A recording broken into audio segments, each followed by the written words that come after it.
Good evening. Welcome to California Today. I'm David Lamb. Here's a preview of some of today's top stories. Los Angeles city workers are now also on strike.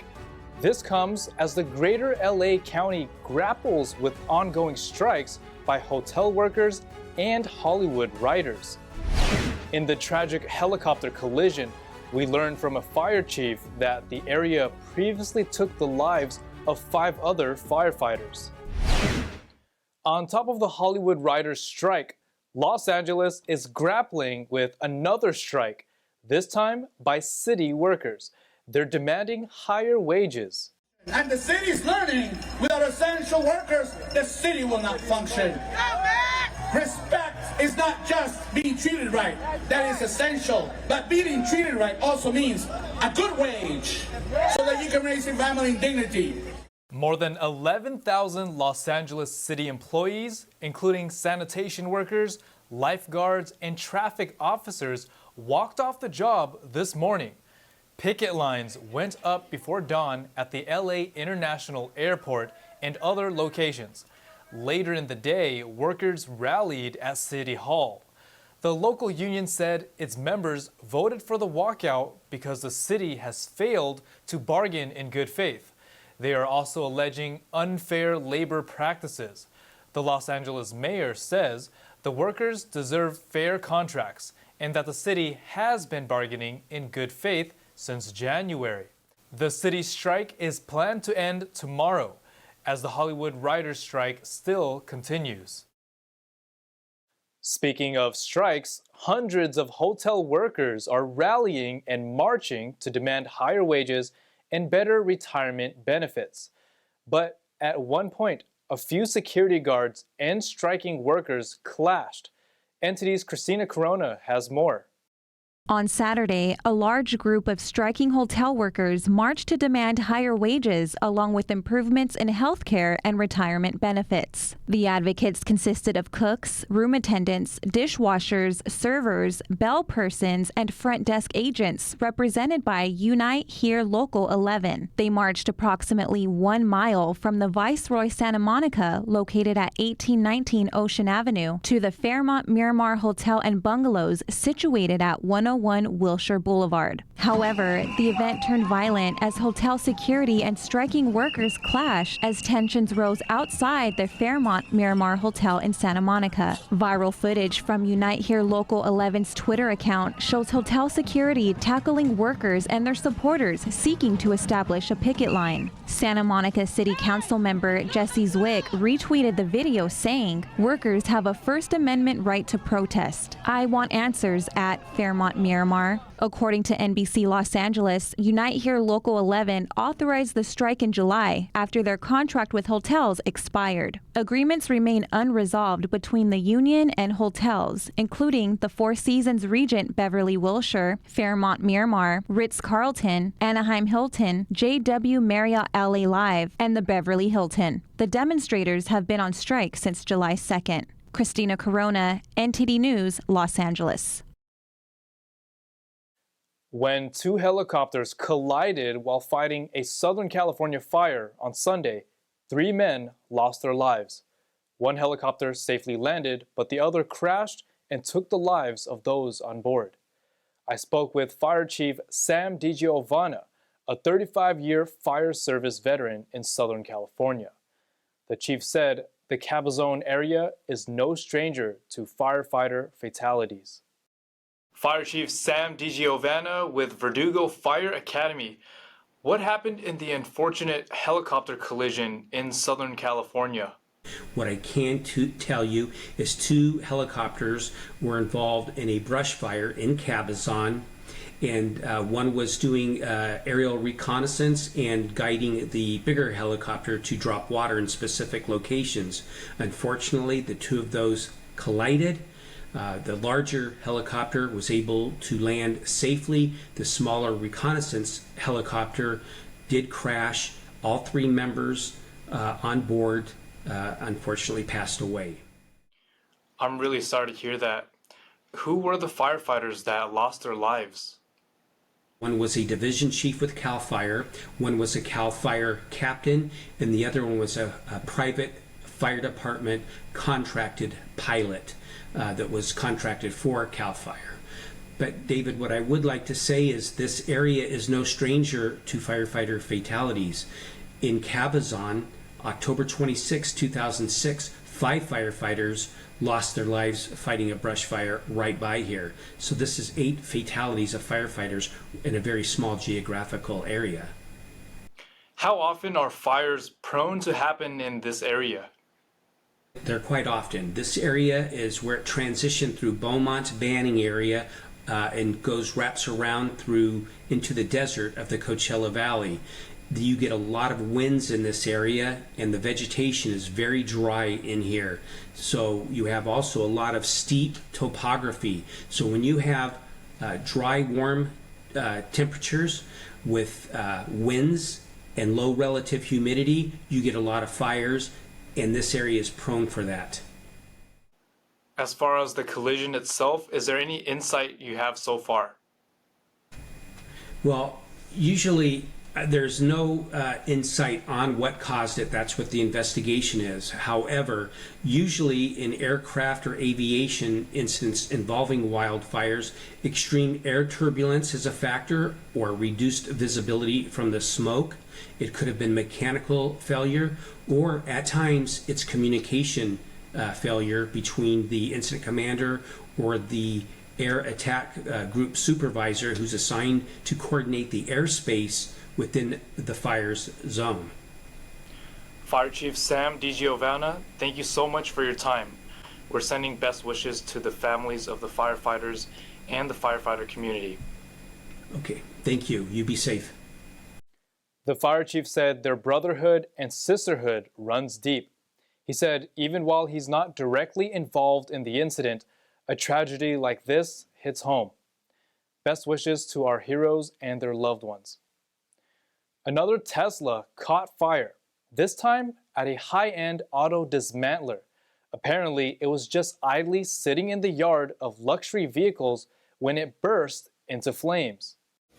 Crews from the Sacramento Metropolitan Fire District responded to a Tesla that caught fire in Rancho Cordova. The vehicle was at a high-end auto dismantler last week. It was sitting idle when it spontaneously caught fire in the yard. Unable to move it to a safer location, crews had to put the fire out on the spot. It was blocked in and surrounded by millions of dollars in salvage vehicles, including Ferraris, Lamborghinis, and Bentleys. The vehicle was salvaged due to flooding from Florida. The district fire department tagged Tesla CEO Elon Musk in the tweet, but he hasn't replied to it. This is not the first time they have extinguished a Tesla. In January, a Tesla Model S car battery caught fire on Highway 50. It required 6,000 gallons of water to put it out. Southern California seems to be a lucky area for lottery winners. This time, someone bought the winning ticket for the Super Lotto Plus.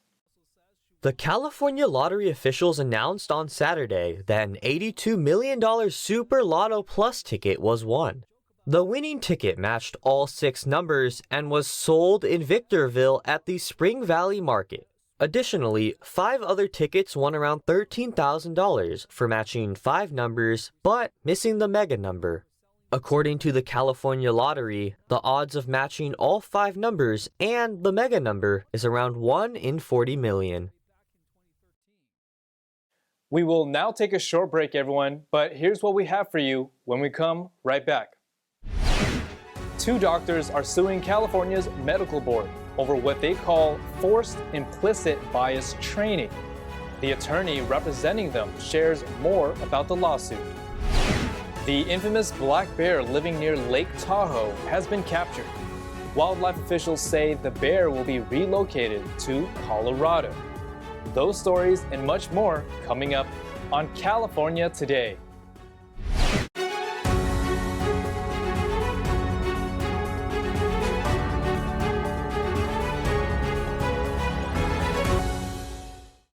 Welcome back to California Today, everybody. I'm your host, David Lamb.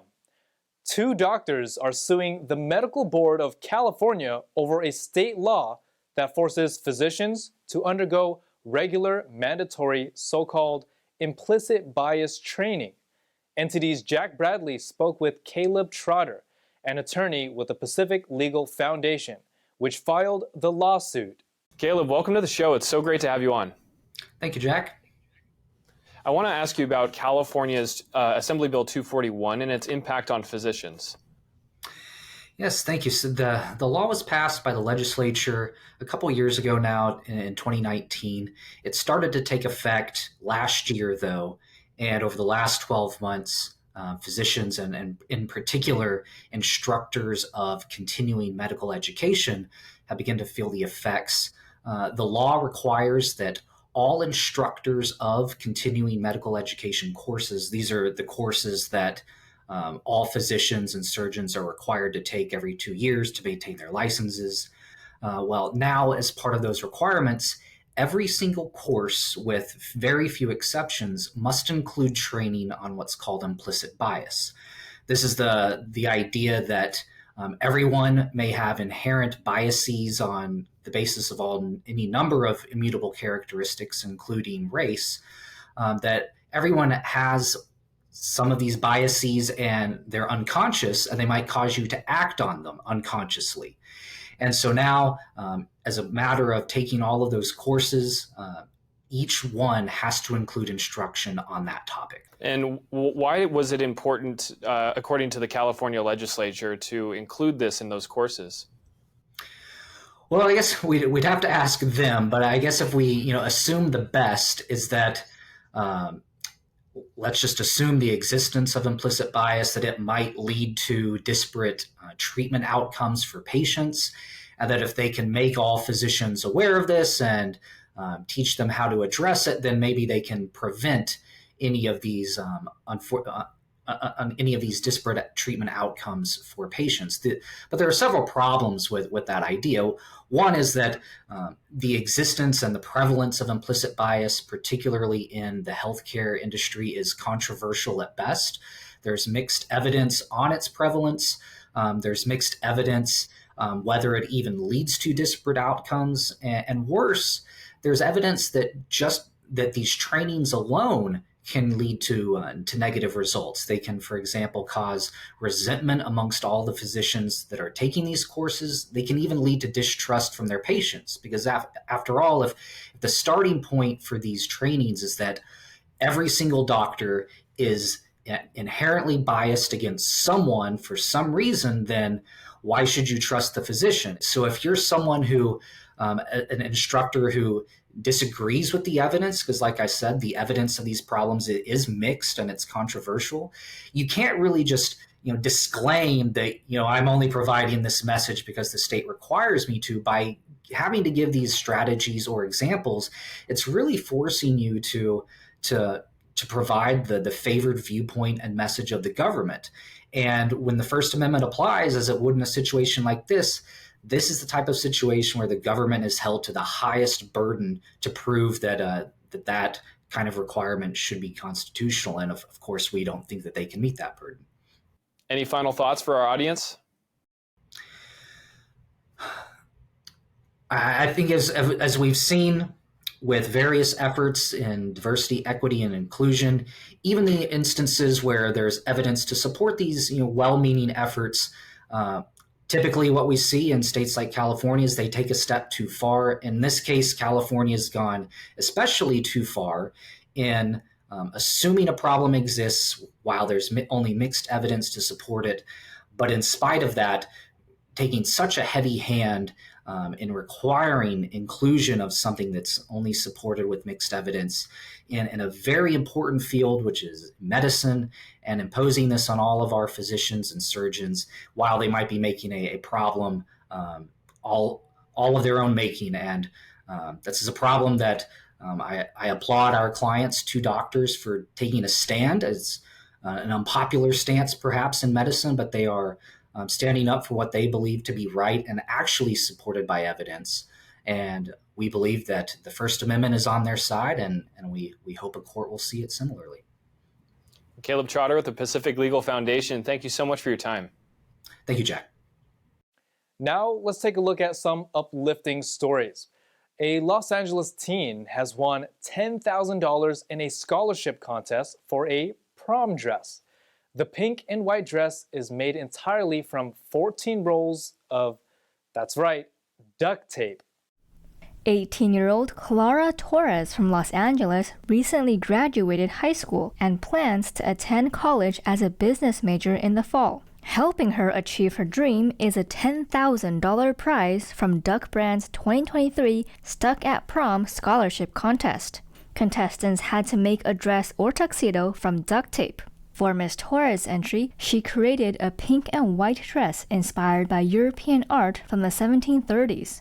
The teen said, "I was thinking back to the field trip I took to the Getty Museum in January, and I was inspired by the Rococo style, like all the gold in the libraries, so I knew I wanted to make my dress elegant." Ms. Torres has never made a dress before, so she enlisted the help of her mother to finalize a design. Since duct tape is not flexible like fabric, she used her mom's stencil cutting machine to help cut through the thick, heavy-duty material. Ms. Torres estimates she spent a total of 120 hours making the gown. Once the dress was finished, the teen and her mother had an outdoor photo shoot and submitted the photos to the contest. Ms. Torres says she was blown away when she received a grand prize in the dress category. She now plans to use her $10,000 prize money for college dorm expenses and to buy a new laptop. Also in LA, a Husky has some impressive gymnastic skills. The puppy loves to jump high and bounce around the house. Let's meet Taylor, the Siberian Husky. Tila was 3 years old when she found her forever home in Amy O's family in Los Angeles. For the first few weeks, the Siberian Husky was calm as could be. It was only when Tila started seeing other dogs passing by the front door that her amazing jumping skills came out. Amy told the Epic Times, quote, "I was totally shocked. I've never seen a dog jump that high other than police dogs that are trained that way. I knew she could jump because she jumped over our fence a couple of times to go after squirrels. But I didn't realize she could literally scale up the door, bounce off of it, and then keep going." Tila is now 5 and still loves to bounce. Anyone considering owning a Husky must be aware of their essential need for regular daily exercise. Amy recalls a time when she was sick for 2 weeks and couldn't get out to do walks. Tila became hyperactive as a result. One thing Amy tries to get across to people is that not all Huskies are the same. She says there's a huge variety of personality types. Tila is energetic but a quiet dog. Her other 2 dogs are Cody, a woolly Pitsky, and Willow, a Lapsky puppy with a loud bark. The other crucial issue is the sheer number of Huskies in the United States and beyond lacking a stable forever home. Amy encourages people to stop buying from breeders and start rescuing. She adds that this also helps shelters that struggle with finding their dogs good forever homes. The notorious bear that has been breaking into homes in South Lake Tahoe since last year has been caught. She and her 3 cubs will be relocated to Colorado. Wildlife biologists from the California Department of Fish and Wildlife captured a large female bear on Friday. Known as Hank the Tank, she was responsible for at least 21 DNA-confirmed home break-ins and extensive property damage in the South Lake Tahoe area since last year. Her 3 cubs were also captured. She will be transported to the Wild Animal Sanctuary near Springfield, Colorado. The facility has agreed to care for it in its expansive facilities. Her 3 young cubs, which have accompanied her on recent home break-ins, would possibly be relocated to Sonoma County Wildlife Rescue, a wildlife rehabilitation facility in Petaluma. There, they will try to stop their bad behaviors before returning to the wild. One of the cubs was seriously injured from a vehicle strike earlier this month. It will be given a thorough veterinary evaluation. Now let's check in with NTD's Tyler Castillo for our sports roundup.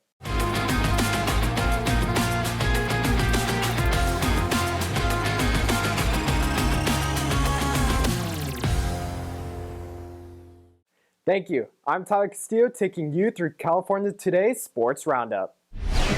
The San Jose Sharks just made a blockbuster trade by trading away the reigning Norris Trophy winner Erik Karlsson to the Pittsburgh Penguins as part of a 3-team trade. The Sharks gained Mike Hoffman, Mikael Granlund, Jan Rutta, and Pittsburgh's 2024 first-round pick with the condition that it is a top 10 protected.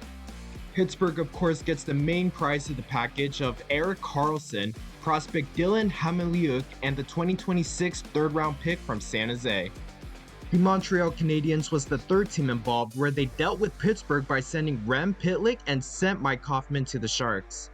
On the receiving end, Montreal gains Jeff Petrie, Casey DeSmith, Nathan Lagar, and Pittsburgh's 2025 second-round pick. The new core for Pittsburgh is now Sidney Crosby, Yevgeny Malkin, Chris Letang, and now Erik Karlsson.